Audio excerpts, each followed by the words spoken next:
పసిపిల్లను అమ్మకాలు జరిపే వ్యక్తుల కదలికలపై విజయవాడ టాస్క్ ఫోర్స్ దృష్టి సారించింది.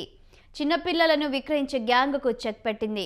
టాస్క్ ఫోర్స్ భవానీపురం పోలీస్, నున్న పోలీసులు సంయుక్తంగా నిర్వహించిన ఆపరేషన్లో పసిపిల్లలను విక్రయాలు జరిపే గ్యాంగ్ను చాకచక్యంగా పట్టుకున్నారు. వీరి వద్ద నుంచి పసిపిల్లలను స్వాధీనం చేసుకుని సురక్షిత ప్రాంతానికి తరలించారు. ఈ కేసులో Bezawada police commissioner SV Rajasekhar Babu ప్రత్యేకంగా చొరవ చూపించారు.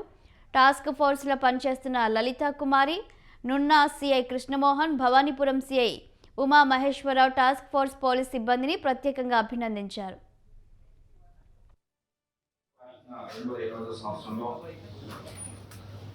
అక్రమంగా పిల్లలు విక్రయిస్తున్న ముఠాన్ని మనం అరెస్ట్ చేయడం జరిగింది. ఆ కేసులో 6 మంది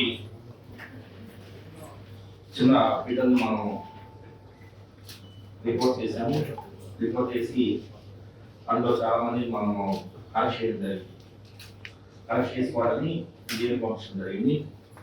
ఆ కేసులో బలగం సరోజిని ఒక లేడీ, తర్వాత మరో నలుగురు మహిళల్ని మనము ఆ సమయంలో అరెస్ట్ చేసి వాళ్ళ దగ్గర ఉన్న 3 పిల్లలను స్వాధీనం చేసుకుని తర్వాత 4 లక్షల రూపాయలని కూడా స్వాధీనం చేసుకోవడం జరిగింది.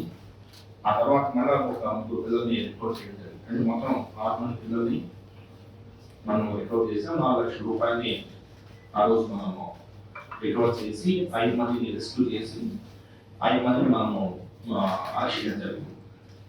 అయితే ఈ క్రమంలో ఆ కేసులో ఇద్దరు, ఒకరు